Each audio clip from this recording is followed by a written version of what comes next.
শেখ হাসিনা এবং এস আলম সহ ৯ ব্যবসায়ী গ্রুপের দুর্নীতির খোঁজে যৌথ টাস্ক ফোর্স, পাচারকৃত অর্থ ফেরাতে ইইউ সহায়তা চাইল ঢাকা। ইলিয়াস আলী সহ ২,০০০-এর বেশি নেতাকর্মী গুম খুনের অভিযোগ নিয়ে ট্রাইব্যুনালে বিএনপি, দেশ বাঁচাতে ঐক্যের তাগিদ মির্জা ফখরুলের। এখন যেটা শুরু হয়েছে এটাকে আমি মনে করি এতটুকু সুস্থ ব্যাপার না, অসুস্থ একটা প্রতিযোগিতা শুরু হয়েছে ক্ষমতায় টিকে থাকবার জন্য।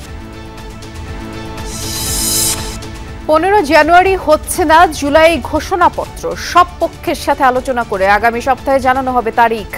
৭২-এর সংবিধান বিষয়ে সিদ্ধান্ত ঐক্যমতের উপর। বিডিআরের চাকরিচ্যুতদের আজও বিক্ষোভ, শাহবাগ মোড় অবরোধে ভোগান্তি, অস্থায়ী আদালতের পুড়ে যাওয়া এজলাস, পরিদর্শন বিচারকের। ৪৩ বিসিএস এ বাদ পড়া অধিকাংশই চাকরিতে যোগ দেবেন ১৫ জানুয়ারি, জানালেন জনপ্রশাসন সচিব। সরকারি কর্মচারীদের জন্য দ্রুতই মহার্ঘ ভাতা। হজ যাত্রী পাঠাতে এজেন্সি কোটা ৫০০ জনে পুনর্বহাল চায় হাব। সৌদির নিয়ম মেনে কয়েকজন মিলেও পাঠানো যাবে ১,০০০ জন, জানালেন উপদেষ্টা।